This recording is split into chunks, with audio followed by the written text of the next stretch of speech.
Zack, Mr. Snyder, if you will. You are finally, at long last, giving us Batman and Superman together on the big screen, with a cameo by Wonder Woman to boot. So, that being said, how is this not the greatest superhero film of all time? How? What have you done to me, Zack Snyder? Answer me!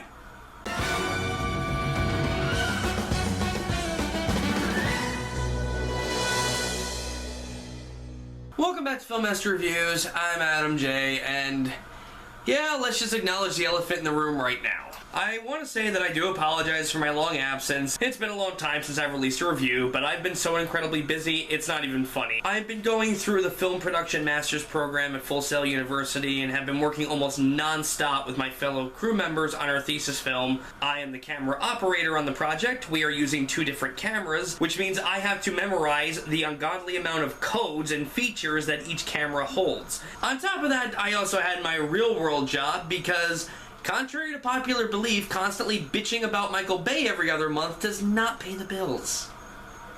I wish it did. I'd be a fucking millionaire. However, in my long absence, I've actually written several reviews and articles for the nerdstatch.com, an up-and-coming site that has welcomed me into their family. I'll leave the link in the description box so that you can view my reviews at your leisure. I've also reviewed a few movies with Robert Storms on his channel. We reviewed this, Civil War, X-Men Apocalypse, Warcraft, and we just got done reviewing TMNT Out of the Shadows. However, I do understand that you want me to do my own reviews on my channel, so I'm going to do my best to play catch-up. That all being said, Batman v Superman: Dawn of Justice. In this Man of Steel follow-up, there's controversy surrounding the climax of Man of Steel, where many people died in Metropolis when half the city was destroyed, and there's a subplot where he intervened in an international incident to save Lois without the consent of the US government. Many people were killed that day too, and people are pointing the blame at Superman, more specifically Bruce Wayne, aka Batman, who lost many friends and employees in the Battle of Metropolis. Batman is ready to take Superman out, the two are pitted against each other in a glorious battle, and Lex Luthor has the most over-elaborate, impossible scheme you will ever see in a movie. Listen, I've been anticipating this movie for years. Even before it was announced, I was like, why don't they just make Batman v Superman? They'd make a killing. That would be amazing. When it was finally announced, I was ecstatic, especially when I heard that Zack Snyder was directing it. Man of Steel and 300 are 2 of my favorite comic book movies. Watchmen is my favorite comic book movie, as well as one of my favorite movies, period. So, given that, I figured this should be a slam dunk. Well, guys, I was wrong.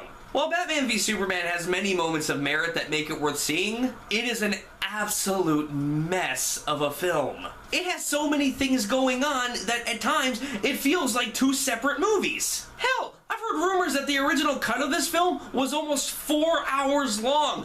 I mean, yeah, if it's that long, it probably should have been 2 movies. I mean, shit, you can call the first one Dawn of Justice and the second one Batman v Superman. There you go, Hollywood. I just did your job for you. You can send me the check in the mail anytime.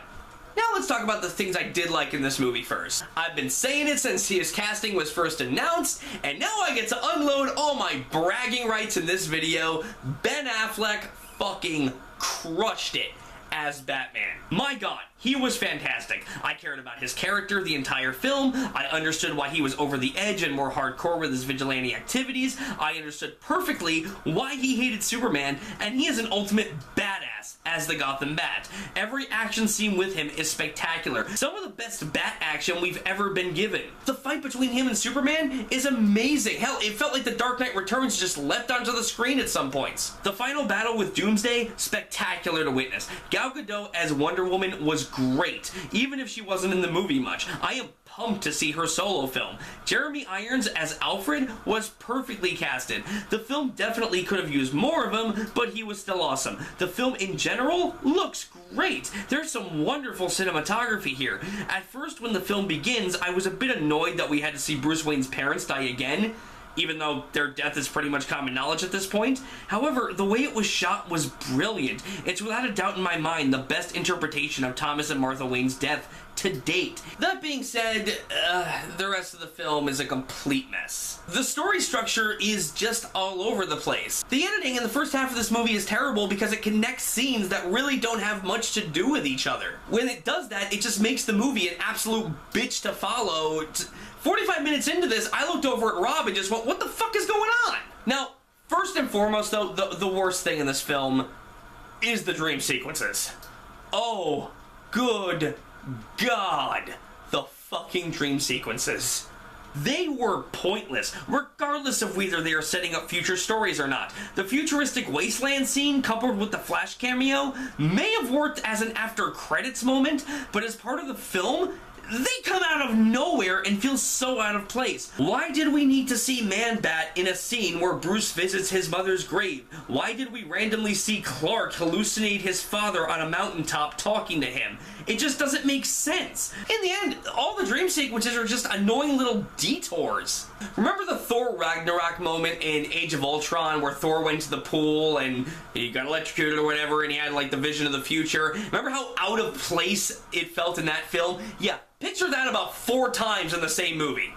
Lois's subplot with the bullet in the desert could have been cut entirely for time and you wouldn't have missed a goddamn thing. It actually kind of pisses me off how incredibly useless they made this character, considering how awesome she was in Man of Steel. She actually served a purpose in that film. In this, it feels like she's only in Batman v Superman because she's Lois Lane. And I guess you can't have a Superman movie without Lois Lane. Has no place in this, but yeah, I guess we'll just shove her in here somewhere. She's pointless. Jesse Eisenberg was a laughably bad Lex Luthor. And the thing is, it's not that it's a bad performance. Hear me out. It's not that it's a bad performance. It's that it's a bad performance for Lex Luthor. If Jesse Eisenberg was doing this performance and he was playing, say, the Riddler, he would have been fucking perfect. As Lex Luthor, it doesn't work. I mean, I appreciate the fact that he tried to do something new with the character, but it did not work in this film at all. As far as I'm concerned, if you want to see a perfect interpretation of Lex Luthor on screen, watch Michael Rosenbaum in Smallville. In my opinion, the best on-screen iteration of the character to date. Michael Rosenbaum owns.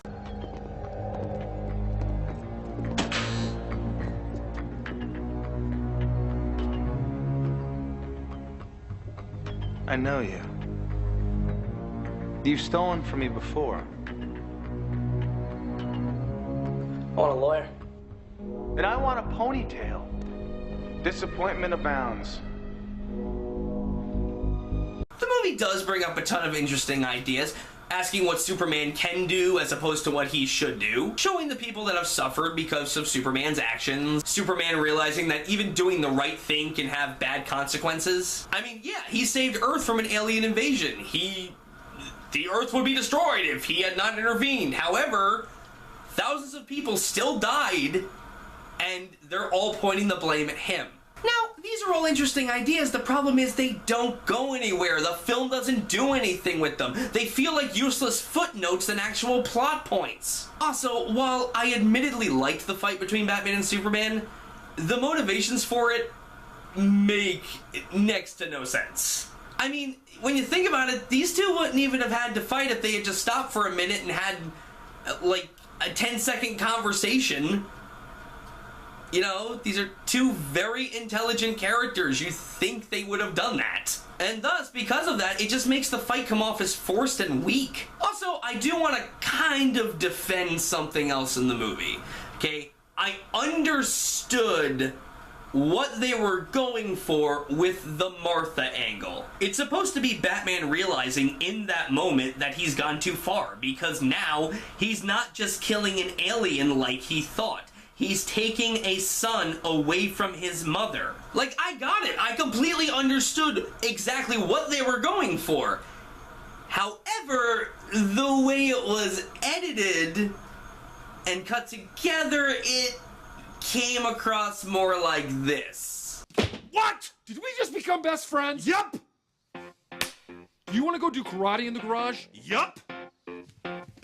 Look, overall, there are many moments of merit in this film, and I do give the film props that, unlike most of the Marvel films that follow the same formula in almost every movie, Batman v Superman: Dawn of Justice at least has an ambition that I do admire. While it's a complete mess with bad story editing and a ton of other things that don't work, there was a ton of effort to make something good, and it does show in some areas, especially in regards to Batman.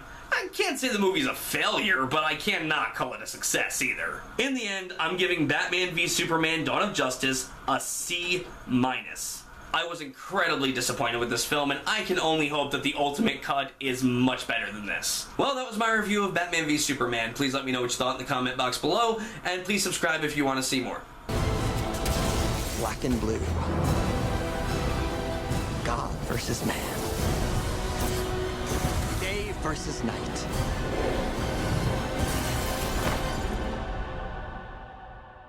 The red capes are coming. The red capes are coming.